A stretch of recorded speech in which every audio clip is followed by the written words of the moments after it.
All right, y'all. Thank you so much for being on our Talkadot Ask Me Anything. For those of you who are on this for the first time, or those of you who may be watching the recording, the way the AMA works is this is the space for you to ask any questions that you have whatsoever about Talkadot, about speaking, about how to use Talkadot, how questions that maybe you don't know where to go to get answers. I will do my best to answer as best I can. If I do not know the answer to something, I will be the first person to admit it. I will not give you anything that's not based upon my lived experience that I know actually works. We also have a collective genius. That's one of the things that I love about the Talk It Out community. There are many speakers who I believe are very protective. They're very like cloak and dagger, very like, I'm not going to tell you, or they give you like answers that are like, how'd you get so successful? Oh, you gotta care and serve at a high level. It's like, yeah, that's wonderful, thank you for that answer, but that's not going to help me do anything. Where I've noticed over and over Facts. and over again, the Talk It Out community is very open and very sharing. So if someone else has a great answer, or if someone else has something that you think is helpful, by no means do I think I am the sole singular source of truth. I'm not by any means. And what's great about speaking that you will discover is you can succeed in this world in a bajillion different ways. You know, there's people that just do MCing and that's all they do, and they're very successful. And there's people who just do workshops with like 12 people. There's some people who only do keynotes, and there's some people who do full day trainings, and there's some people who just do college, just do high school, just do, you know, so there's so many different ways to approach it. I've been in the game 17 years, and I'm still to this day learning about new niches, new opportunities. I just spoke at a group of municipality leaders, which I've never ever spoken to before. So it's like county executives and mayors and elected officials and stuff. And I was like, wait, what do you do?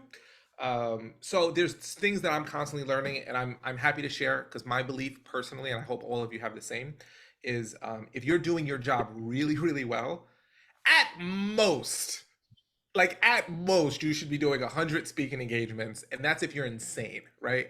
My record is 105 in 1 year. I will never try to accomplish that ever again because I was on the road 200 like 20 days. So I was on the road more than I was home, and I was just burnt out. So like at most you should do 100, but at realistic, maybe if you did 50, you would be super busy, and maybe you want to do less than that. Maybe you want to do 30 or 40, right? But if you think about 30 or 40 speaking engagements, how many speaking engagements do you think are happening this week in America? Thousands, right? Like thousands are happening, and so you can't do them all. So it's important that I say this, not only for the fabric of what I think Talk It users are about, because we're about data, we're about showcasing, we're about being unicorns, about really being different. But it's important to realize that we all can eat, we all can win. There's going to be times where Philip's going to get a presentation over me, and Daniel Truelove's going to get a presentation instead of me, and then you know what? I'm going to speak there next year. And then I'm going to speak there next semester, or I'm going to speak now, and then you're going to speak. Like that happens all the time. So that's the great thing about speaking, is that there's so much not only opportunity, but consistent opportunities for the same organization. So anyway, I share all of that to say that is the fabric of who we are. That is the fabric of what we want to have here. If you are not a part of that fabric, you can sign off. We don't need you here. You're messing up space for people who are good humans and care about lifting as they climb. So we're all here to support, to grow, and to help each other. And Talk It Out is the thing that bonds us all together. So love to help and support any way we can. So the way that these AMAs work, there's no format. I'm not teaching anything. It's just really about getting any particular questions you have answered. Typically, when we have these, you have two kinds of people that are on these calls. The first is, I have a specific question and I want to ask it. If that's you, just use the raise your hand function, so we can go through all of your questions. There are other people who are like, I'm not sure what questions to ask, but I like listening to what questions other people are asking to see if there's like questions I should be asking or things I should be doing that I'm not. So if you're here just to do that, that's totally acceptable. You're completely welcome to be here. But I want to make sure you get as much value with the hour or so that we get to spend each week doing these AMAs. So what I'm going to do is ask that if you have your specific question, to use the raise your hand function, which is under the emoji reactions, and you just kind of put your hand up like that, and then we'll just walk through them and answer any questions that folks might have. And now this is the scariest part, because now that I say this, okay, finally people are raising their hand, because that's the scary part. You say all that and then you be quiet. And if nobody raises their hand, then you're like, oh, now I gotta deal with the awkward turtle. Yeah, I remember that from like high school, where someone would be awkward and you hit them with the awkward TP. That's probably racially insensitive. All right, I'm gonna move on. Kate, what was your question? I apologize if I offended anyone. My brain is. Um, my question is, I was recently for the first time, this feels like a big sort of moment, but I was recently for the first time reached out to by Washington Speakers Bureau, and they're amazing. So I was very happy because a company requested me specifically and went to them and said, "We want Kate." And so they reached out to me and said, "What's your net fee?" And so I know they have to add something to it. And I gave them a net fee that was slightly higher than what I normally ask for, because it was Fidelity was who got in touch with them. I'm like, Fidelity's got some money, like they're not broke. So, but I don't know that if I pushed it as much as I could. And I'm kind of sitting in this weird space of like, I don't always get my fee, which we all know how that feels. Mhm. And I've gotten it enough times where it's a sort of consistent, but this would be a step up. And if they start charging, 50 by the time they add their 30%, they're going to be at 50% over my normal fee. Like, what does that do to my scale? And when I'm working with a bureau, should I even be like, I sent them 12. I'm just going to say numbers because sometimes we just need to talk about money. I told them my net needs to be 12. So I'm assuming they're going to charge 15 or 16, Probably more. Probably more. Yeah. right? Now, first of all, before we continue, can I we don't all even get know a if there's a round of applause? question in there, but just like stuff, Can we get a round of applause for Kate real quick? Can we just get the fact that Kate is out So the here question is, getting what's the things done, question? that Fidelity is like, this is who we need. So I think that's wonderful that that's happened. So here's my recommendations, because actually it's so funny that you're having this conversation Oh, now, because no. actually I just went through something very similar, right, which was new for me. So I reached out to a couple of my friends who are very bureau heavy. Okay. Okay. So I'm going to give you the advice that was literally just given to me, because I was in pretty much the exact same situation as you. Yeah. So, number one, this is a long game, not a short game, Right. right? So if they book you for Fidelity and you do that, what you want to do, what you want to focus on is building a relationship with the bureau so Yeah. that they're continuing to book you. Sure. Now, let's say, and look, it's 100% in the realm of possibility that they book you for 25, right? Let's just say. They go, hey, your net's 12. We'll get you your 12. We book you for 25 and we're keeping that much because we know Fidelity's got it. Who cares? Yeah. It doesn't matter. Here's why. If they book you and then you do a good job, use Talkadot, demonstrate that you've actually done a good job, you can show it to them so that they have data to prove that it's true. They're going to book you again. They're going to want to work with you. And what's going to happen is what you're looking for is more of quantity Yeah. over singularity, right? Yeah. So if they start going, hey, we got another one at 12, we got another one at 12, we got another one at 12, great. Take them. Take them. You'll be happy. Yeah. Like they're Yeah. happy. They're Yeah. happy. They're happy. Yeah. Everyone's happy. But then what will happen eventually is you're like, hey, I think we should go up to 15. I think we should go up to 20, right? But that comes with their ability, because the other thing about bureaus that was told to me, which is important, is that bureaus really don't want you unless you can sell yourself without them. They want to Right. take, respectfully, they want Fidelity to say, we want Kate, go reach out to Kate. They Yeah. contact Kate, they say, Kate, are you available? They want you, book you. Takes them 15 minutes, boom bang. Okay. So don't worry about the short game. Don't worry about whatever revenue. If you're happy with it now, the goal is to build a long relationship. Number two, the most important thing, and I'm sure the bureau told you this, but for anyone who's interested, the most important thing with the bureau is fast responses, Yeah. right? So if they email you on Monday, they want to answer Monday. They don't want you to, the people that annoy them are the people who wait 3 weeks and then say no, right? That's who you don't want to be. So I would say the most important thing is the relationship building, because what's going to happen when you speak at Fidelity is you're going to be, well, God willingly, you'll speak at Fidelity. You're going to have a bunch of people in that audience who are now going to be exposed to you for the first time that you've never had exposed to. That value is Massive. massive. Yeah. beyond anything that I like. There's nothing that I could say, do, or tell you that is more valuable than speaking in front of people who have the ability and bandwidth and budget to book you, right? Like that's Yeah. number one. So anyway, I'm saying a lot to tell you, you made the right choice. If you get it, don't worry about the short term and like, oh man, they made like 20 and I made 12, or don't worry about that, because if you're happy with the fee and you can Yeah. build that long-term relationship, that's all that matters. Because then what will happen is when you speak of Fidelity, someone in there is going to be like, oh, I work at AXA. Can she come to AXA? And then that person's going to be like, I work at JP Morgan, or I know someone at JP Morgan. And then you start getting into that like uh, sandbox. That's a wonderful Yeah. sandbox. Yeah. Yeah. It started with the Women in Wealth Summit in on Wall Street this year, and it's been lovely. Keep going. So I hope that helps you feel a little bit more rock solid. It's a very exciting place because for those of you who don't know, WSB is the largest speakers bureau in America. Yeah. So it's When a they big. reached out to me, I was like, "What? You want my kidney? Is this spam? What's Yeah, going on here? Yeah. I don't even want kids, so I'll give you my first one." Well, if it happens, please feel free to celebrate with us. We'd love to celebrate if it happens, and if it doesn't happen, we're here to help. Catch you in the process. Awesome. All right. Thank you. Any other questions for you there? All right. Rock it out. Mr. Edge. Hello, quick question. Last time we were together, you broke down this framework, which was beautiful. It was gold, and I think we had some technical challenges. I'm glad that you did send us your framework. I know one of the things that you said was you were going to add some other sauce to that.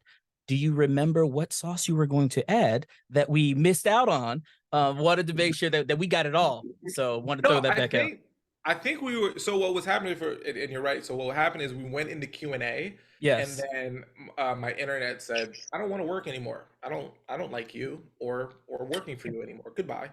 And so all of the content that needed to be shared was shared. There was no like, oh, and here's the like final ingredient that's gonna make it a chef's kiss. That was the framework, and someone had emailed me, and I thought it was a good question, so I just want to share it with everyone here. That was a keynote structure, not a workshop structure. Because they're saying like, is this the same for workshops? And no, I think workshops are different, because workshops are more about teaching, educating, hands-on, experiential stuff. That was more of plenary stage keynote. So that framework is the one I use. And as I mentioned on it, that like 1 through 11 steps, I sometimes move them around, like depending upon how I feel. So I look at it more like a song.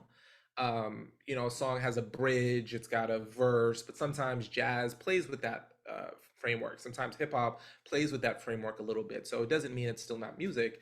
It's just it gives you the framework to do so. So no extra sauce, nothing that you missed. And if there's any questions about that, happy to dive into them as well. Well, I personally didn't have any questions. I thought it was phenomenal. I want to thank you for sharing the sauce with us. I just wanted to make sure that we didn't have anything that we were missing. So I appreciate it. Thank you. Nothing missed. Thank you so much, brother. Yeah, great. Jamin. Hey man, so John Barrett is one of our coaches and our keynote speakers on staff. He's on this call now, and we were just talking yesterday. We've been using Talkadot for quite a while, and he's struggling with when he's in the middle of a keynote, stopping, because I told him what you've suggested. You stop in the middle, you go off to the side while they're doing the QR, you talk to the event coordinator, hey, I'm getting ready to wrap up. Can you just talk about how you do that and how it might feel awkward, but why it's not, et cetera. And then John, if you want to add any context to that, you can hop on, but that's really what we're wanting to hear straight from you on the method on that. Yeah, absolutely. So I'm gonna pretend I'm actually giving a presentation because I can talk about it and then I can do it. But I think if I show you how it works. So Jamin, you're going to be my virtual host, okay? And I'm gonna imagine that everyone in the audience is my audience. So I'm gonna do like the last part of one of my keynotes, do the transition, and then I'm just gonna explain it and happy to answer any specific questions about it. Okay. So Great. I go into, hold on, let me pull up okay, I'm gonna do my adult development theory presentation, right? So now you have the ability to look at these stages versus looking through them. And with that knowledge, you have the ability to make conscious decisions versus just letting it unconsciously happen to you. Now, out of curiosity, by a show of hands, how many people here felt like this information was valuable, helpful? You got something out of this presentation today? Oh, well, perfect. Well, the thank you, Kate, for thank you. Anne was like, he kind of sucked. He kind of sucked, right? Well, thank you so much. The best way you can pay me back is to let me know what you thought about this presentation. I want to know what you liked about it so I can do more of it. I want to know what you disliked about it so I can improve upon it. And the only way I can do that is hearing from you. So here's what I'd like for you to do. I don't have my slide pulled up here, but I'm going to pull up. Do I have one? Hold on. Then I can make it. I'm sure yeah, maybe. Yeah, I do. Okay, hold on. This isn't the actual slide I would use, but it's good enough, right? So what you'll see on this screen is a slide. What I want you to do is take out your phones. Everyone take out your phones, open up your camera app, point it towards that QR code. It's gonna pull up a really quick, super short feedback, less than 2 minutes. Let me know what you thought about it. As a thank you for giving me your feedback, at the end of that survey, I'm going to give you access to a summary of everything that we talked about here today. Remember early in my presentation, I said you didn't have to take notes because I'm going to give you access to a summary. Well, this is how you get access to the summary. So I want you to scan it. Let me know what your thoughts are. And when you're done, just do me a favor, put your phone down and look up so I know you're finished. And I'll leave you with one final thought before we wrap up here today. Okay? Now, as they do that, I start walking off this. So at this point, everyone's head is down in their phone. So they're not even really looking at me. So now I'm going to walk over to Jamin. I'm going to stop sharing my screen so it looks like I'm talking to Jamin. Hey, Jamin. So they're going to give me their feedback. It's going to take people like 2 minutes or so. I'm going to wrap up in about 5 minutes. Everything going well? How's everything going from your perspective? Everything's going well. Just don't forget to give out the gift cards. The gift, absolutely. I will not forget the gift card. So what I'm going to do is I'm going to wrap up here. I'm going to get all their feedback and I'm going to share all of the feedback that I get with you. And I'm going to make sure to mention the gift cards before we go. Sound good? Yep. Thank you. All right. Did anyone ever tell you look like a more handsome Brad Pitt? Because that's all I can think of when I look at you, Jamin. Okay. I don't say that part. I just wanted to do that with Jamin, right? So, so I go cool. And then I walk back on stage and I go, all right, everyone, take about 30 more seconds or so. Start looking up when you are done, so I know that you're finished. Okay, thank you. And now people are looking up and they're making eye contact with me, so I go, thank you. Cool. Awesome. All right, it's looking like everyone is wrapping up. Okay, give it about another 10 seconds. Okay. All right, awesome. Thank you so much for doing that. I'd appreciate that. I want to leave you with one final thought. Our future is not created by what we do tomorrow. Our future is created by what we do today. Now that you understand these stages of development, now that you understand what to do about them, the question is, what are you going to do tomorrow to better impact your life?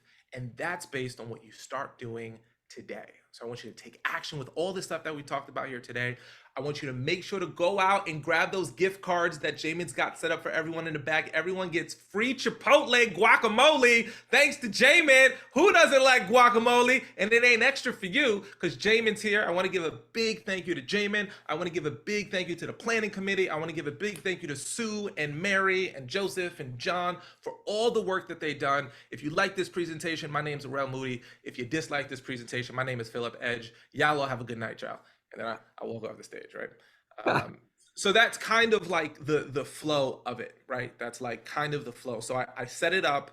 I've teed up that I'm giving them something valuable earlier. So if you heard me say, hey, remember I talked about the summary? So whatever is the valuable thing you'd like to give away with Talkadot, I always tee it up earlier so people want it. And I say, hey, remember when I said it? This is how you get it. And then I do that. And it might feel weird or different because you've not done it before, but literally it flows very, very, very comfortably every single time I've done it. So happy to answer any questions, Jamin, or I think it was John, I think you said. Yeah, John had to get off to walk into another meeting, but I told him it's being recorded, so I'll be able to forward it to him. Cool. Yeah. Thanks, Thank Jamin. Thank you. You're welcome. Who else has their hand up? Let me see. Nobody else. Who's got questions? Can I share something in regards to what you just mentioned? Is that okay? Yeah, please. One of the things that I realize is that sometimes my keynote presentation, the slides, they may not necessarily be needed for that particular audience. So one thing that I started doing was recording a message for the audience. So it'd be something that's not listed on YouTube. And like, for example, I recently spoke at a conference for mental health service coordinators. And the thing that I gave them, they didn't need the slides as a reminder, but I recorded a video, and it was like encouragement for them to continue to complete the mission, which was the message from the keynote, being committed to the mission. It was encouragement for them to stay committed to the mission for this particular year. So I just wanted to add that. Yeah, and I think one of the things that you're saying, Daniel, which I think is really valuable, that sometimes we can forget is before we speak, we're not really anybody to the audience. But like after we speak, we're kind of like Taylor Swift to Swifties if we do our job correctly. So like for Daniel, like if he was walking down the hallway before he spoke, people would walk by him and couldn't care less, right? Daniel may be more popular than I am, right? But I know I've walked down hallways, no one cares who I am. But after I speak, people actually do care. So something like that message, you may go, well, no one wants to hear from me, like I'm just a dude or a lady or whatever. But no. Like, hey, I recorded a personal message for you. So if you'd like to get access to this video that no one else can see except you, make sure to fill out the feedback so you can get it. Actually does have a level of value because people are now like, well, what did she say? What did he say? Or, ooh, I have this like special unlisted special kind of moment. So I always like to say, keep your feet on the ground, but your head in the clouds, right? So like, remember, you are much bigger than you are, but also keep yourself like extremely grounded, because there's way more. Oh my gosh, there's so much self-loving speakers out there. I'm not going to go into it. It's a huge pain. I hate it. If you're one of those speakers, I secretly hate you. Please don't be that person. Like, it's just they take themselves way too seriously. They are too self-absorbed, and they forget that our whole work is about service of others. If people happen to relate to us and love us so that we can give them more information that benefits and helps them, wonderful, you know. I can go down a very deep rabbit hole about my disdain for the self-loving, not self-loving, but it's like self-important, like it's about me. Like you go to their website, it has nothing to do with anyone except themselves. And it's like, I'm the greatest speaker and everyone loves me. And if you want the greatest speaker ever to come to you, I may consider coming to your event if you're lucky enough to merit me coming, but you gotta give me $1 billion. That is exactly what my website says. Okay, you gotta get off Talkadot. You gotta leave. You can't come back. After you speak of fidelity, it's over. I'm joking. And what's up? So I really want to know, who are you imitating right now? You can just Lots of message me speakers. privately. Tons of speakers. Tons. It's an amalgamation of these different characters. There's the speakers who are like, I've overcome so much, and if I've overcome it, you can. It's like, you're not Kevin Hart. Like, no one knows who you are, right? Like it's like you're not teaching. Okay, you got me on my soapbox, and I'm off it. Okay. Go ahead, Dan. What's up? All right, I'll quietly transition. I have 2 questions. What advice would you give? And I'm asking this for a reason, but I'll explain the reason after. What advice would you give to a new speaker in terms of what media they need to create in order to start getting speaking gigs? Mm-hmm. Well, the most important is your demo video. Like, there's nothing more important I think your demo video is more important than your website, personally. Like, if I had to rank like media, so like headshots, pictures of you in action, so like on stage, right? So like, and ideally high quality. Like cell phone pictures are cool for social media, but not necessarily for like, that. So you want some pictures of you in action. You want pictures of you with audience members. I'll give you this is one of my little secrets. I feel weird saying it, but it's important. I actively, don't judge me on this one. Some of y'all gonna be like, oh, why? Because then you'll do it and you'll realize it's the right choice, right? I actively seek pictures with as diverse a group of audience members as I possibly can. So if there's like old, like geriatric people in my audience, I'm going up to them being like, yo, can we take a picture? If they don't ask me. If I see a bunch of people in a wheelchair, I'll go up to them and be like, hey, can we take a picture together? If they don't ask me. If I see a bunch of people with like, or Sikh with the turban, I say, hey, thanks so much for attending. Can I get a picture with you? So like, if they don't ask me for a picture, I'm seeking out the most diverse amount of, so I'm like, oh, I don't have any pictures with like sumo wrestlers. Hey, sumo wrestlers, thanks so much for attending my presentation. So what I'm trying to do is get a variety of people, because I know that like if a group ever reaches out to me and says, "Hey, we're not like sure if you'd resonate with our audience because of whatever the reason is," I can be like, "Oh, I've done work with groups like this and they love me," right? So I like to cover my bases. It's not like it happens all the time, but I kind of have this like um ability to say like I've got pictures with as much diverse. Anyway, so that's something that I don't know if people are consciously doing, but I recommend it. So headshots. I'm gonna repeat myself. Headshots, pictures of you on stage, picture of you with your audience, as diverse a group of audience as you can, or with your ideal audience, typically smiling, happy. You know, you don't want anyone looking like they're upset. When you get pictures of yourself in action, it's very important that you don't have empty chairs in any of the photos. So you either need to angle those or crop those out. Ideally, you want to look at the audience's face as much as you on stage. I've seen lots of people post pictures of themselves on stage, and you've got like audience members who are like that, and those are not bueno. So it's sometimes tough to get like the perfect picture, but ideally you want people smiling or leaning in or engaged. There's a photo that I call the money shot. I don't know if I should call it that because I know that's like a different reference in a different industry, but there's this shot from behind you in front of this huge audience. So if you can get your cameraman to come from behind and get a picture of you speaking and it's you and like this large audience, I love that one.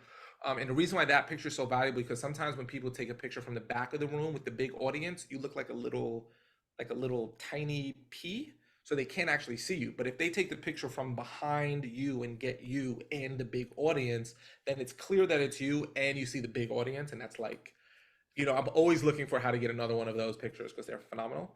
So those are the pictures that I think are highly important. Then you need your demo video. In the beginning, sometimes investing in the cost of a demo video could be prohibitive. So you ideally want to get the best footage you can. The easiest way to get good footage, in my opinion, is to have your host pay for it. So ask them, you know, are you recording, or will you be bringing AV to? Great, you should. And I'd like to get a copy of it, please. My first demo video was 100% client video. So I didn't pay any videographers to come out and, you know, shoot stuff. But that's also a very quick way to do it, is you just pay a videographer to come out, shoot stuff, and splice it together. Demo video. Yeah, I think in terms of media. Now, when you said media, did you mean that, or did you mean like, should I get in the New York Times? Because I may have went down the completely wrong pathway. No, you got it exactly right.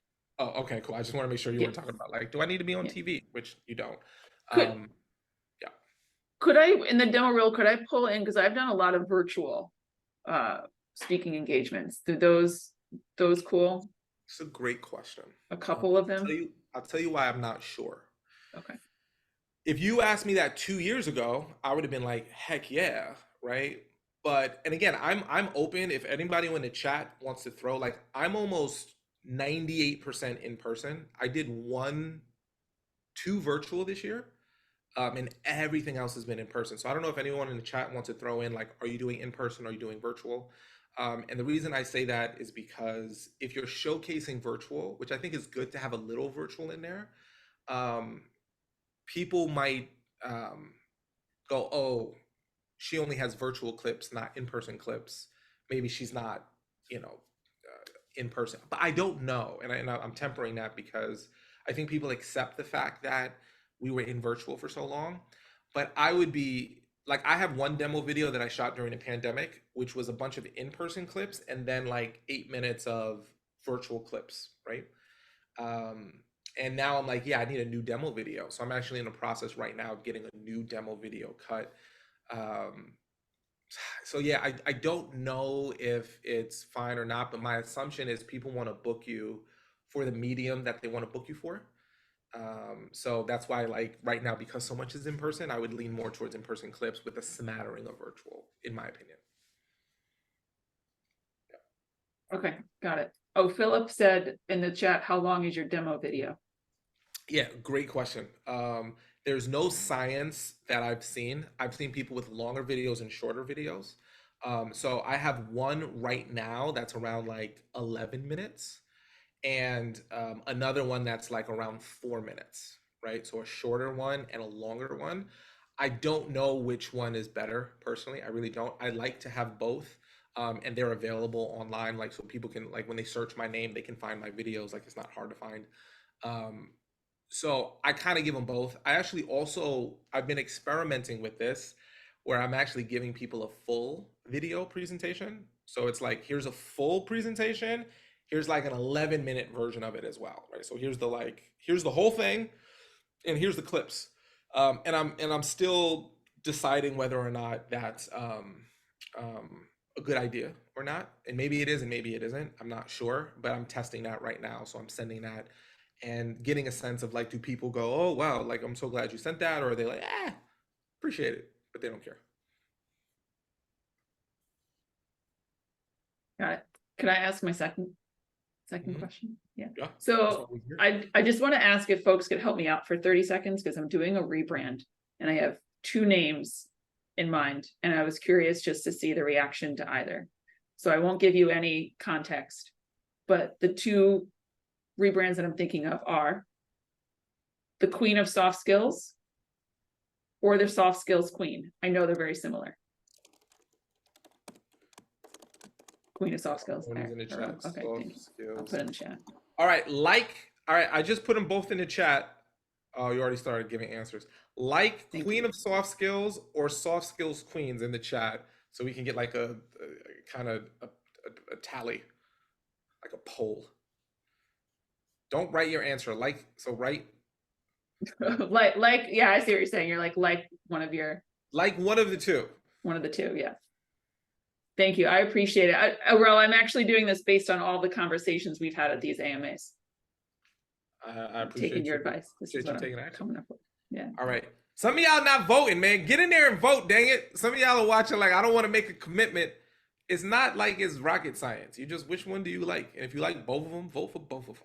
Okay. Just know that I'm going to do whatever I want anyway. Yeah, she just needs. I'm just kidding. I'm going to take it into account. To feel more confident, you know. All right, so I think so far the Queen of Soft Skills is winning. Clementine confirms that. Thank All you right. all. Thank you so much. You're welcome. Let us know how it goes. All right, Philip, what's up, brother? I'm gonna jump back in there since we're taking full advantage of the time. I am a new speaker in this industry, and I'm trying to figure out what is the best, most effective way to get out there, to be seen. I'm coming from the corporate world, and so I still do a lot of that sort of speaking, but I want to start transitioning to some other places. So trying to figure out best way, where do I go, how do I Like do in it? terms of what audience, who do you want to like if I said, hey, we want to book you, and Yeah. I'm sure you could speak to anyone, Could, but like what but like knowing which group you want to speak at will help me yeah. answer that question. I would say college aged. That's kind of the sweet spot right there where I'm thinking I want to get my feet wet into. Again, coming from the corporate world, but college ages I think is where I want to get my feet wet. But Yeah. I'm open to suggestions here. This is kind of why I'm here. Yeah, so I'm gonna throw in the three groups that really are the three that matter for college, and it's the easiest way to get into the college. Okay, those are the three. Like if I were you and I was gonna start from scratch Mm-hmm. tomorrow, and I wanted to start booking my calendars with the college market, Mm-hmm. Apka, Noda, NACA. Okay. Those are the three. Which one doesn't matter. Choose Okay. one. Doesn't matter. Got it. Right now, NODA is orientation. Okay. So if you work with them, know that they won't really book you until the Mhm. summer of next year. Got it. Right. Got it. But you can do orientation trainer development throughout the whole summer, June, Mhm. July, Mhm. and August. I know speakers they're like they kiss their family mid-August and they say, "I'll see you mid-September," right? Like Right. I'll see you like first week of September. It's like, "Mwah, I'll see you later," and they're gone. They just Right. and I've done that game where it's like every day you're Right. flying to a different college doing orientation and it's the same talk over and over. Mm-hmm. And in 1 month you can make it like you can make an annual salary Mm-hmm. for 1 month of speaking and then like chill. But no one ever does that. You could, but like no one ever does that in reality, Right. right? So that's NOTA. Okay. APCA or NACA. Are you familiar with APCA and NACA? You I, familiar with I those? am familiar with him. Yes. Okay, cool. Have you ever showcased at one of their conferences? Have not. I'm considering it now, but I have not showcased. So I'll tell you what I did. Okay. Um, Again, just because I did it doesn't mean you should, but this is what Mm-hmm. I did. The reason why most people don't showcase is Mm-hmm. because there's like, I got to spend money. And I'm fearful that the money that I have to spend to showcase, to become a Mm-hmm. member, to fly, to hotel, it might cost me $2,000 to $3,000 Mm-hmm. to go showcase. And that's like, what if I don't get anything? That's the normal concern. So what I did, because I had that fear, is I invested a little money up front. So literally I paid like $200 to get a ticket to go. Mm-hmm. And I didn't showcase or anything. I just showed up and I just said, let me see what everyone else is doing. I just want Okay. to see it, right? Okay. And then what you'll probably have happen if you're anything like me is you will go, I can do this. That guy's getting booked. You know how we do that as speakers? We go, this Yes. one? Yes. Word, y'all. This one, that's the one everyone's. Oh my, I done wasted my. I should have been speaking at this, like so. But I needed that confidence. I needed that Right. like to be there and demystify it.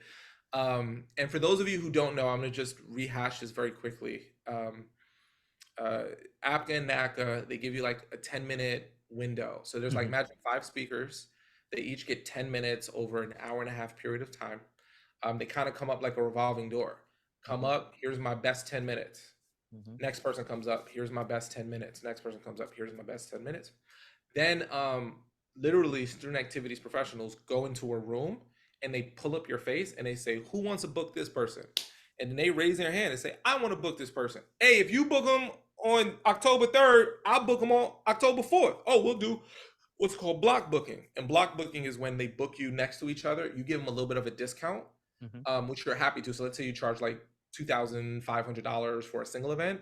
I'm just Mhm. making the numbers up. Mhm. If they block book you 2 events, you charge them 2,300. And then if they did 3 events, you charge them 2,200. And if they did Mm. 4 events, you charge them 2,100.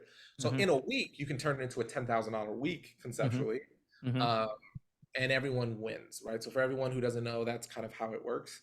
And it really is like you could do a bunch of email, you could do a bunch of and I wouldn't do any of those things. Like it's high output, low return. Whereas if you do that, you could walk away. Like the first time I did APCA, I walked away with like 15 speaking engagements. Okay. Right? Did Okay. one, and then literally still have relationships with some of those colleges from that Mm. very first one in '09. Like people moved to different colleges, Mhm. and when they moved, they said, "Hey, Arel's my guy. He goes where I go." Mhm.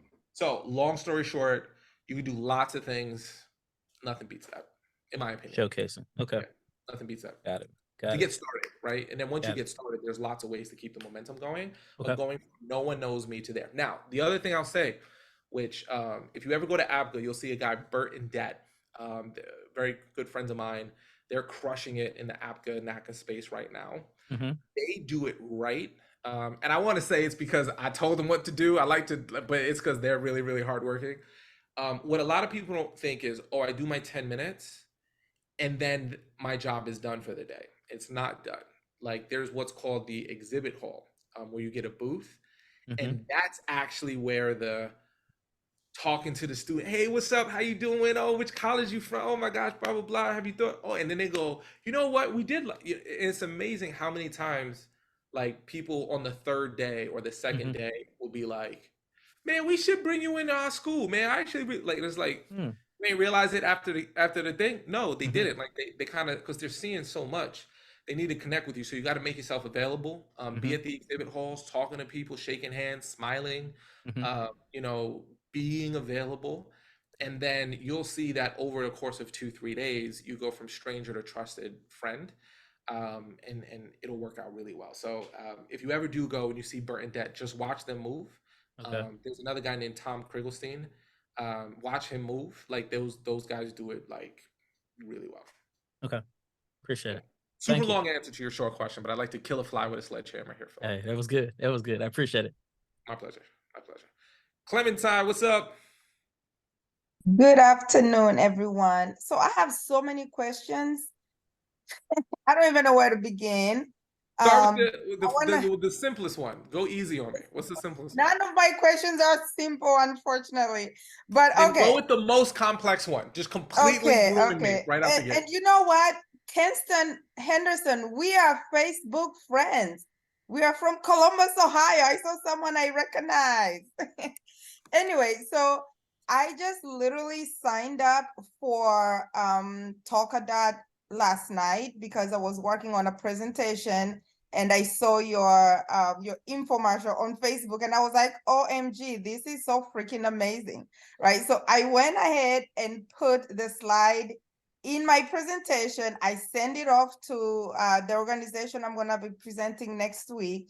But I went in and tried the code and answered the questions like I was an audience member, and I didn't get anything back. So I don't know if it's because I did it ahead of time. How does that work? No. So when you went into your dashboard, I'm gonna pull my dashboard up here for a second so you can see mine. You uploaded your giveaway into your dashboard. See, I didn't even upload a giveaway because I didn't have anything. I didn't think I had anything to give away, and I had to submit my presentation yesterday. That's fine. Did you use the code talk or did you use a different code? Did you use the slide this slide here that says talk, or did you create a code like? I created a code. Okay, great. So what you'll do, this is what you're going to want to do. So the reason why nothing was given away is because you didn't are you referring to like a PDF or like something to give them as a thank you for giving their feedback? Is that what you're referring to? No, I'm talking about just the feedback itself. Oh, the feedback, like the forms, like the Yes, yes. no, it's a 100% work right now. So when you scan the QR code, what happened? Nothing? No, when I scanned the QR code, the questions came up and I was answering them like I was an audience member, and Yep. then I submitted them.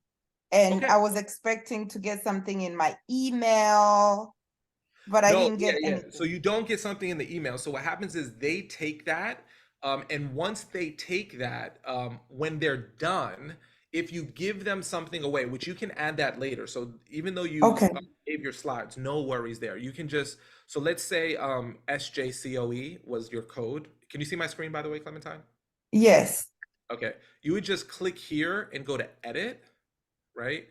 And then right here on step 3, if you want to give something to your audience, like a video or a PDF or an audio, you can upload it right here. You just, I'm just Xing it out. You can either press this arrow here to upload it, or that if you don't have anything that you want to give away, don't give anything away. You just say, hey, give me your feedback. Let me know what your thoughts are. And then I'll leave you with one final thought, right? So you have that flexibility. So if you don't have something, easy. If you do want to give something away, I recommend just turning your slides into a PDF and then uploading your slides and saying, hey, everyone, I'll give you access to my slides at the end of the presentation, because that's typically something your audience wants if you feel comfortable with that. Okay. When someone fills out your form, you see this area that says my leads. Let me actually pull up my dummy account here. Hold on. Because this has actual contact info, which I never want to give away people's actual contact info. Hold on, let me just, oh Lord, I gotta get into my, hold on.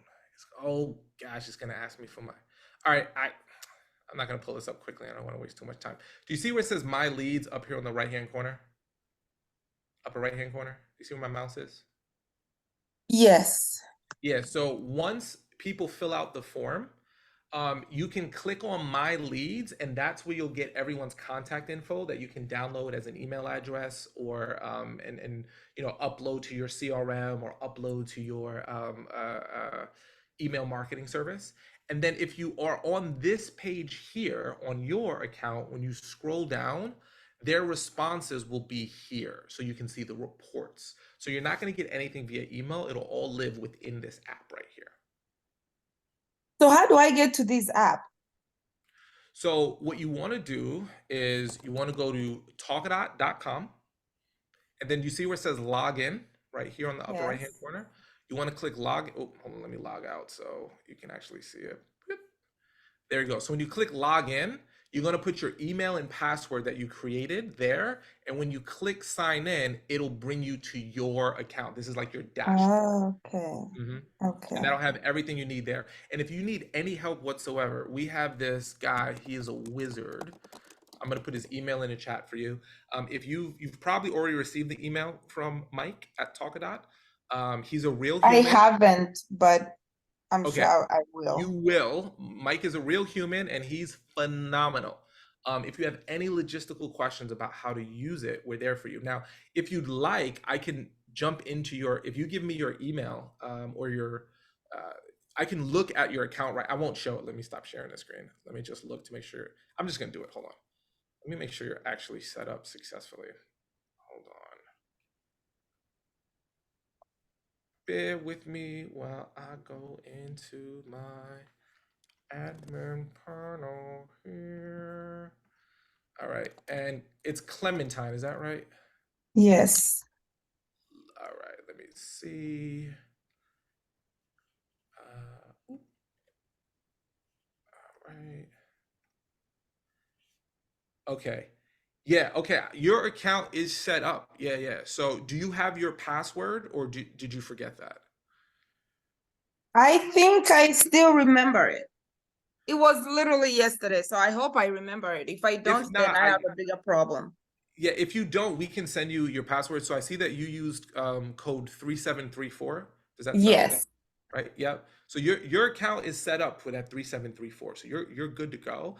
If you ever wanted to upload like a PDF to give your audience or some type of resource, you can just click on those three dots, click edit, and you'll be good to go. So I would personally recommend Clementine, when you're speaking, is there a message or a title of your speaking engagement that you're doing? Yes. What Impactful you. impactful you? YOU? Yes. So what I would recommend is instead of using a code like 3734, I might use a code like impact or a code like YOU, so that it's easy for your audience if anyone does need to manually type it in. So like 3734 may or may not be hard for people to remember. I mean, it's pretty short, but since you've already sent your slides and your host already has them, I would keep them for this presentation and just like keep it as is, and to tell people, hey, give me your feedback. If they scan the QR code from the slide we created, it'll automatically fill in that 3734, so your audience doesn't have to make it. So you won't really have to worry about that for this particular case, but I typically like to use a code that has something to do with my message, like impact or you in your particular case, or I don't know. Do you ever do like fun stuff with your name, like orange, tangerine? I don't know. Oh my gosh. I always take oranges at all my speaking engagements and I throw them in the crowd.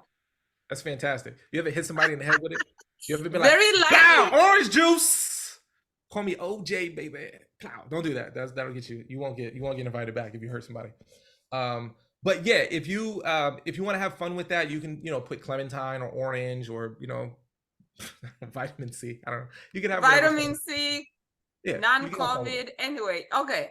Yeah, but I just did a quick look at your account. Your account looks solid and good. Set. Okay.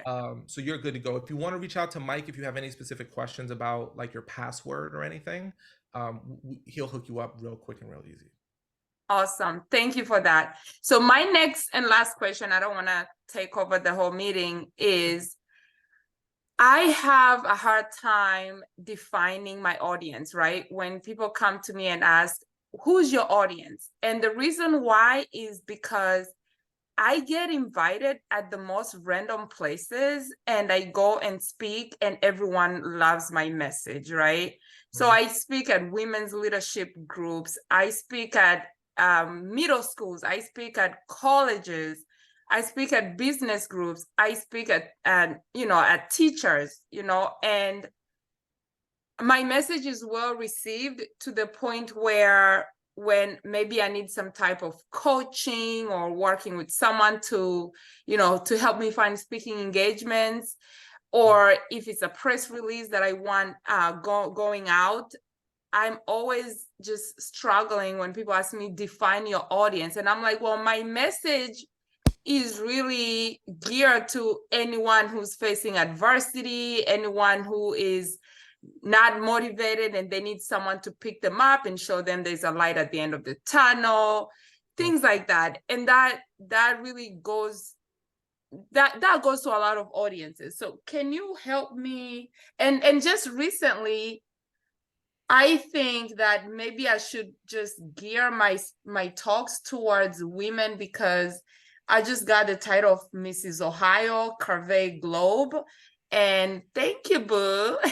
And that's really all about women empowerment. And I'm thinking, okay, maybe I should focus on women, but I don't want to lose the kids that I speak to. You know what I'm saying? So can you help me out there? Yeah, it's a very very, very not unique to you problem, Clementine. Like lots of people struggle with that exact same challenge, especially when you're multi-passionate and especially when your message is applicable to so many. So here's what I would recommend, right? And ultimately, this is a very personal choice. So I can't tell you, here's what you should do. I can just give you suggestions and then you decide what you think is best. Number one, what feels most natural to you? So like, for example, the women's groups, if that's like, hey, I get the nuance of what they're dealing with, and I get I can do inside jokes and I can talk about experiences that mean so much to me. I like to think of which group feels completely frictionless to me, right? And now someone might respond to me and say, but Arel, they all feel frictionless. And I'd say that might be true. However, I always believe there is a group that feels a little bit more just like I'm if I had hair, letting my hair down, right? Like these people get me. So I'm less performative, you know? So sometimes like people might go to, teachers and be like, oh, I can speak to teachers, but you really had to bring it because you're like, man, they really made me work for it. Where if I speak to students, ooh, it's super easy. Or, oh, I spoke to managers and managers get me because I get them. But frontline staff, I got to really I got to bring it, or maybe I got to simplify my message in a way I don't like. So one, I would be more aware of when you're at these events, what seems most frictionless, like easiest. One. And number two, you're going to notice you're going to book more speaking engagements when you're actually clear on your audience. So for example, if you're on your website and you've got a picture of middle school students, corporations are going to be a little bit wary of booking you because they're going to go, well, is she for us? Maybe not, let's go somewhere else. And if you see a bunch of old people on your audience with gray hair, a middle school might be like, is she for us? I don't know. Like, I don't know if she's going to resonate. So at some point you do want to have your, like your pictures and your brand that revolves around who your ideal audience will relate to. I like to think of frictionless, number one. Number two, finances. Um, I know a lot of people that, oh, I love speaking in the church, but they don't pay me. How do I get the churches to pay me? I don't know. Maybe they can't pay you. So like, just because you love talking to them doesn't mean you're going to get paid. So you want to look at where is it frictionless and who has the finances. So if you're like, hey, when I speak to the women's groups, they're paying me more than when I'm speaking to the students, or vice versa. That also helps you make an easier decision, because if you don't, if they're all frictionless, well, who's actually paying me more? So historically, look at your fees and go, who has higher fees for me, right? And then the final thing that I would do is ultimately who has a easy to find association. This is like important to me with how I do my business. If you don't have an association for your members, even though I may love talking to you and I might do really well with you, I'm not going to go after it. Like, so for example, dads, right? I have a lot of great ideas that I'd love to talk about fatherhood, but there's no fatherhood association. There's no, I mean, maybe there is, but like not a real one, right? There's no group I could go to and speak to a bunch of fathers. But there's a group I could go to tomorrow and speak to a bunch of association executives. There's a group I can go to tomorrow and speak to a bunch of county executives, or I can speak to a bunch of college students. So finding people who have associations where they have annual meetings is where I would recommend going and speaking as best you can, whether it's workshop or keynote, because everyone in the room then can hire you to speak at their individual organizations. So if the groups that you have frictionless with and have finances, if they've got an association, those are the three winners. And then obviously what you Okay. to. And one last quick question just to follow up to that. Do you know of any women's associations I should be looking into? I'm not in the women's speaking industry at all, so I don't know if there's any other members here who might be able to throw some suggestions, or because I know there's lots of women professional conferences. Right. I've not been invited to speak at any of them. I'm not offended. I think they should probably book women and not me. So I don't personally know, unfortunately, but I know Okay. they exist because people are doing them all the time. Overall, and Clementine, I can pop some in for you at the chat, but this is by no means an exhaustive list. This is specifically a lot of tech, women in tech groups. Okay. Thank you. Yeah, thanks so much. All right, well, welcome to the Talkadot Unicorn family, Clementine. We're so happy to have you. Thank you. Glad to be here. Awesome. And let's go, Cheryl. Am I saying that right? Close. Mine is closer to yours, Sherelle. Sherelle. Oh, Arel and Sherelle. We should have a talk show. Yes, thank you. So mine is probably a little similar to Philip's. My talk is I'm in tech, and so my talk is always that's really general, right?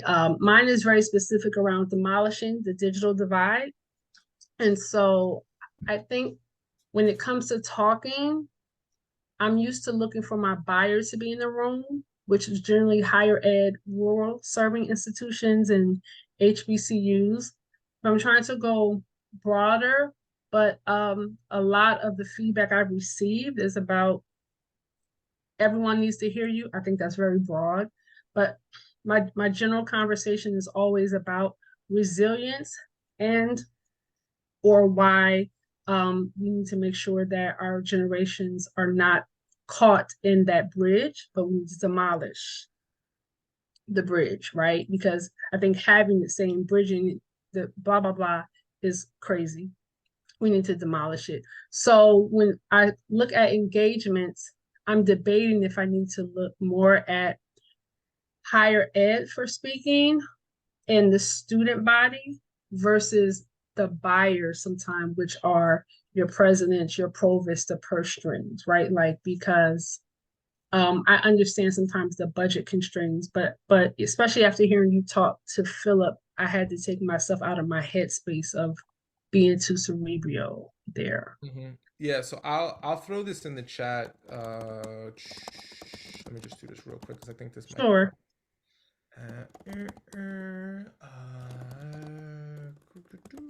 Those are great suggestions, Anne. I was going to say Anita Borg too.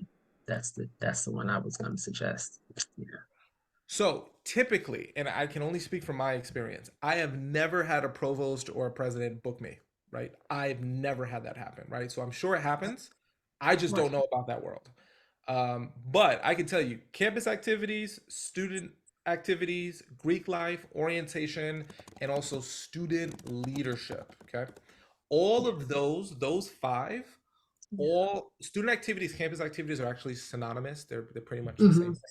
Yeah. But they all have associations and they all have conferences and they all have budgets. So one of the things that people don't realize about higher education, as I think nuanced as they should, is when I say, oh, I'm speaking at St. John's University, people have this belief when they hear that, oh, the university booked you. Well, who in the university booked you? There is no university, right? Like there's not like a governing body for a university. There's a department on that university campus that brought you in. So typically what I would do is look at your past and go, who actually was the decision maker?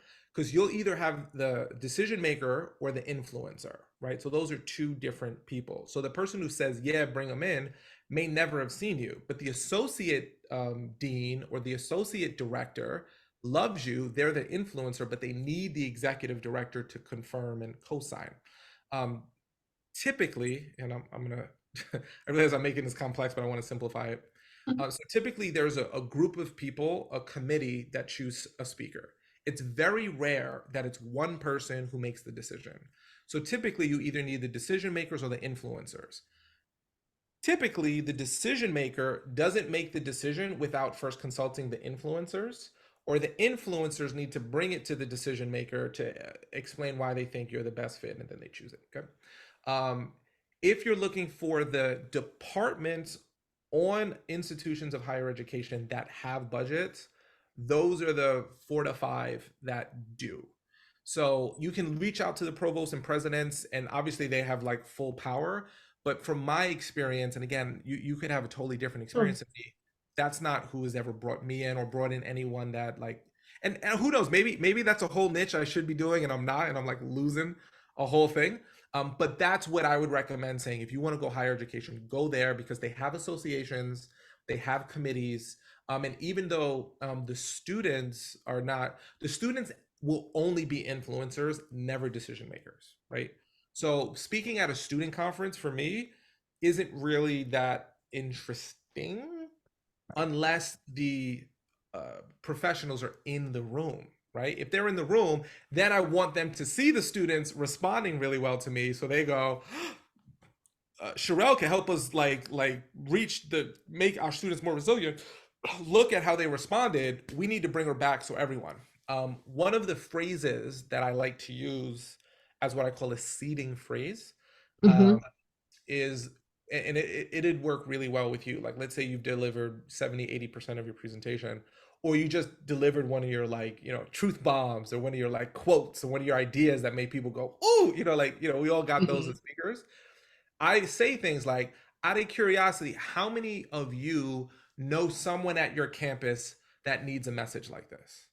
Or how many of you know someone at your organization that would benefit from a message like this? It was like, that's why this message is so important. And then I kind of move on. But what I planted by saying a statement like that is, oh my gosh, my friend Joe really should have been here and he's not.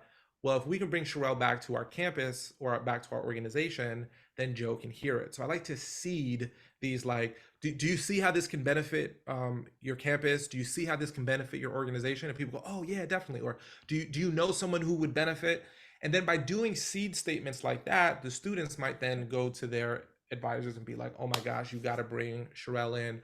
Or the advisors might decide, oh my gosh, like I'm going to fill out her Talkadot and say, yes, we want to book her because yes, people need. So like I like to do those seed phrases regardless of the audience if it's a biz dev presentation, right? And Okay. this is like, I'm going to shut up in a second. So there's regular keynotes and then there's biz dev keynotes. A biz dev keynote is when I'm at an association and I'm speaking to get business development, and then like they book me and then I'm just delivering the keynote. So there's a little nuance difference there. No, that's I don't know if you know Quinn, but Conyers, but like that's a good friend. So that's spot on because my service offering in my business that I have is for higher ed, and everyone's like, you shouldn't market the regular way. You need to let your speaking be in your marketing so that when you're off the stage, then people come to say, what's your service offering again? Because it's directly tied to what you speak about. So like my seed thing is like, 162 million Americans do not have access to high speed internet. People always like, wait, what? How many? And that's what they kind of walk away with. And then they're always like, so what do you do again? And so that's like what that correlation is. So I get what you're saying. So that's why people have been like, why aren't you speaking at colleges and universities? I'm like, well, my buyer is not usually in that room.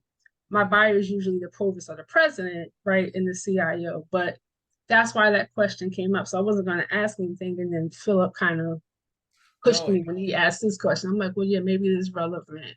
and what I would highly recommend, is if you're doing like you have a service offering, so speaking to sell or speak to sell is one of, in my opinion, one of the strongest ways, right? So if your goal isn't necessarily just keynotes, your goal is like, I want them to come in and, get my consulting or my technology or whatever services that you're offering.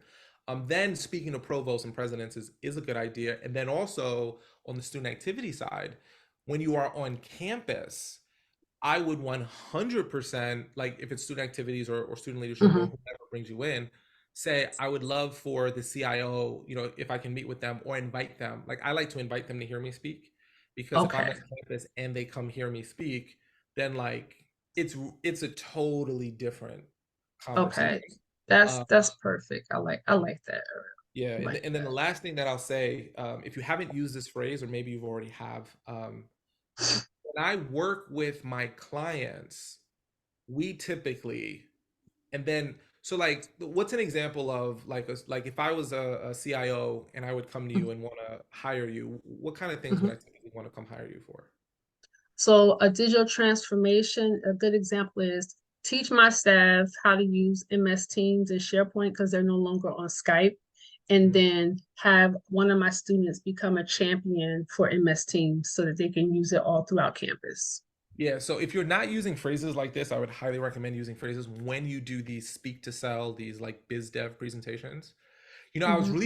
I was recently working with a campus that just made a switch from Skype to Microsoft Teams, and nobody knew what they were doing, and nobody was upset. And what I had to make them realize was, and then tell a story or a point that you normally would tell.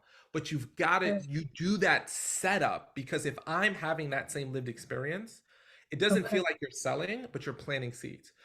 You know, it's so Okay. interesting about SharePoint. I was working with a client out in Wisconsin that was moving over to SharePoint for the first time. And they were like, I don't know how to do this. Like, could you just get a student to do it? And I said, sure. So I worked with one of their student champions and showed them why this was actually such a valuable tool. And here's an interesting thing that came up that lots of people deal with.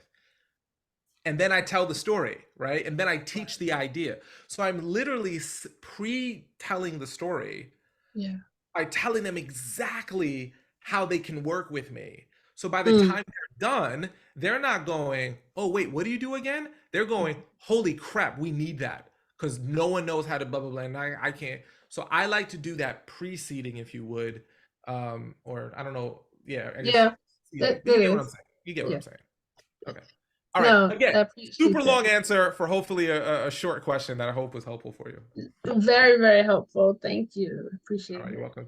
Thanks for being a part of this. And we're going to go to Tom for our last question, because I know we're over on the hour and I want to be respectful of your time, but I also like helping as much as I can. So, Hey, Tom, what's Aurel, up, thank brother? you. Not much. How you, man? Long time no see since Orlando, right? I know it's been like a whole month. Right, right. Hey, quick question. And this is I got some things coming up. I'm gonna go ahead and confess I'll finally use Talkadot. I've only had it for like a year. Anyway, that's another story, y'all.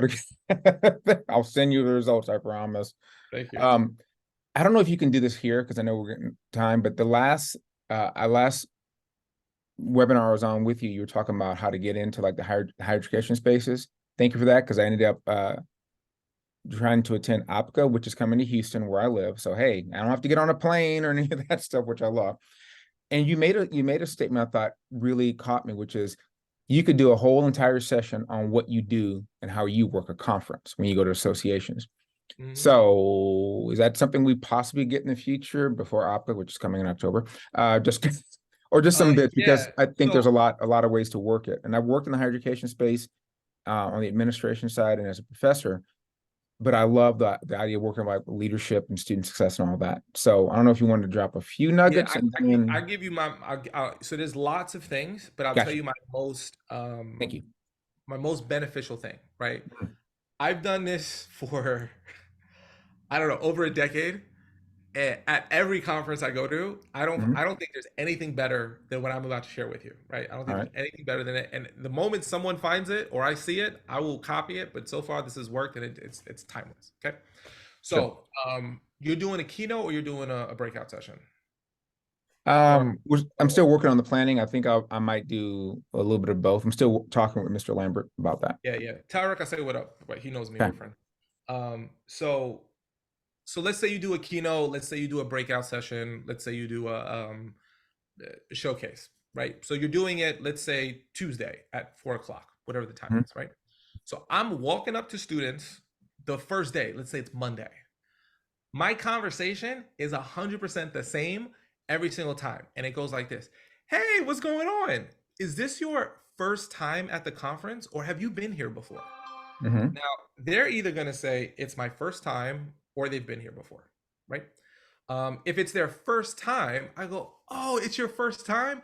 Awesome. What were you hoping to get out of the conference? What made Right. you show up, right? And then they're going to say what they're going to say. If they say, oh, no, this is like my second or third, I go, oh, that's awesome. Why do you keep coming back? Okay.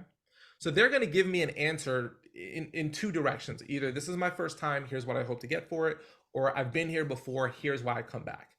Now, whatever they say, I go, oh, that's awesome. Now, if it's my first time at the conference and it's their first time, I go, it's my first time here too. Oh my gosh, that's so like we have that in common. Now, if my presentation matches somehow to why they are coming to the conference or why they come back, I'll go, oh my gosh, Tuesday at 4 o'clock, I'm doing a workshop session on this topic that I think will help you do the exact thing that you just said. Do you have a session that you're going to yet Tuesday at 4? And then typically they'll go, no, I haven't thought that far ahead, right? Because no one does. And I go, cool. And I, whatever, if I had something that, anyway, so I don't have anything. So just imagine that this is the like conference schedule right here, right? Right. I have the, so like, let's say on this page is Tuesday, 4 o'clock, my session. I go, hey, look, check this out. Tuesday at 4 o'clock, and I show it to them. Or if they have the conference in their hand, I say, oh, can I grab that for a second? And I open theirs up and I go, this is the session that I'm doing at Tuesday at 4. Do you think you could make it? Like, you're a first timer, I'm a first timer. I'd hate to do a session and no one shows up. So like maybe you could show up. And then they'll go, oh yeah, I'll show up. And I'll go, oh man, I appreciate you. I'm gonna look out for you. Oh, by the way, I'm giving away like a cool thing, like whatever you're giving away from Talkadot, or I'm doing a raffle, something like if there is a little cherry on top, you can mention that, but it's not necessary. That's like very subjective. But I go, I can't wait to see you there. High five, can't wait to be there, right? If they've been there before, I go, oh, why do you keep coming back? And it'd say it's my first time. Well, you've been here before. It's my first time. Tuesday at 4 o'clock, I'm doing a session at this time. Since you've been here before, it would mean so much to me if you could come to my session and let me know what you thought. As someone who's been around and knows the game, like having your feedback would be absolutely incredible for me. Do you think you can make it like right here? And then 90% of the time they say yes, because no one's asked them to attend a session. Or for the 10% where they say no, they go, oh, I already have another session I'm going to. If they have a session they're going to, I go, is there anyone from your organization or your campus that you could like tell them about? Because I'd love to have someone who can at least tell you about what they thought. Yeah, I'll have, Joe go, or no, we're all going to the same meeting. Okay, cool. Either way, thank you so much. And literally, I'm having that same conversation as many times as I humanly possibly can up until my workshop. And then when my workshop happens or my keynote happens, I'm not at the front of the stage. I'm standing right outside the door because I want people to see me and go, oh, that's the dude that I spoke to earlier. I'm going to go to his session. Oh, no, I'm not going over there. I'm going, that dude's cool over there. I'm going to go to that dude's session, right? And then if I have that conversation over and over and over again, then my session's packed. Like I've never had a non-packed session. Like I'm talking about people out the door, people pulling up chairs. Now, what happens when there's a session that's packed? People start saying, who's that guy? What's that session? Who's Tom? Why is everyone in Tom? So now there's buzz that's building up about you, right? Then you do Talkadot and you get all this great feedback, right? Then you go to Eric and you go, yo, Eric, thank you so much. Like get pictures, packed house for my session, dude. Thank you so much for me to be here. Here's my Talkadot report. Apka actually uses an event version of Talkadot. So like you might be able to get the feedback anyway. You could use yours too. Like it'll be fine. But now everyone wants to know who's Tom. Why does he have a packed session? You've purposely packed your session. And now people like Eric might go, dang, Tom's real good. We got to bring him back, or we got to get him on the main stage if he did a workshop. Or like, so it packs the room, because I think the worst experience would be to do a conference and have like 5 people show up, like to your breakout, because that's just what happened. So I don't like to take that risk at all. I like to pack it, and I just literally go up to people. I have that conversation over and over and over and over and over again. And by the time I've done that for a day, and sometimes I'm speaking the same day on like day one in the morning, I just try to have as many of these conversations as I can. And it always has been successful in packing the room. And then if I have enough people in the room, I mean, only good things happen from there. Yeah, awesome. Yeah. Thanks. And I think I appreciate Ann's comment too about Hype Crew and other speakers. Gotcha, Ann. Gotcha. So that's true. A lot of stuff support. Thank you. Yeah, I Aurora. mean, That was if wonderful. you look at Bert and Det, like they'll probably be at that because Bert and Det, like those are very very good friends of mine. They have a Mhm. group called Genius Potential, and they do a lot of speaking. They are like a rock band. Like they bring like 4 or 5 people with them. Mhm. Um, it's if you so like it works really well. Obviously, there's an expense to that. Like you got to fly people and you got to pay for their tickets. Like there's for sure an expense, but it always feels like there's a big deal when Genius Potential shows up, and they are. But then you got someone like Tom Kriegelstein, who he's a one man show. Maybe he might bring one other person. But I think if you could have people having that conversation in addition to you, it's helpful. Like I brought my wife, like she was my girlfriend at the time, but like I brought my then girlfriend, now wife, to conferences, and she's had those combos with me. Other speakers too, like if it's appropriate, you can do that. But your whole goal is to pack the room, and then your speaking does the rest. Awesome. Thank you, my friend. Wonderful as always. Cool. Yeah, yeah. My pleasure. My pleasure. Okay. We went over by like 21 minutes. That's okay. I hope this was helpful and useful. I appreciate you all being here. I love getting to get to know all of you. Thank you for showing up for this.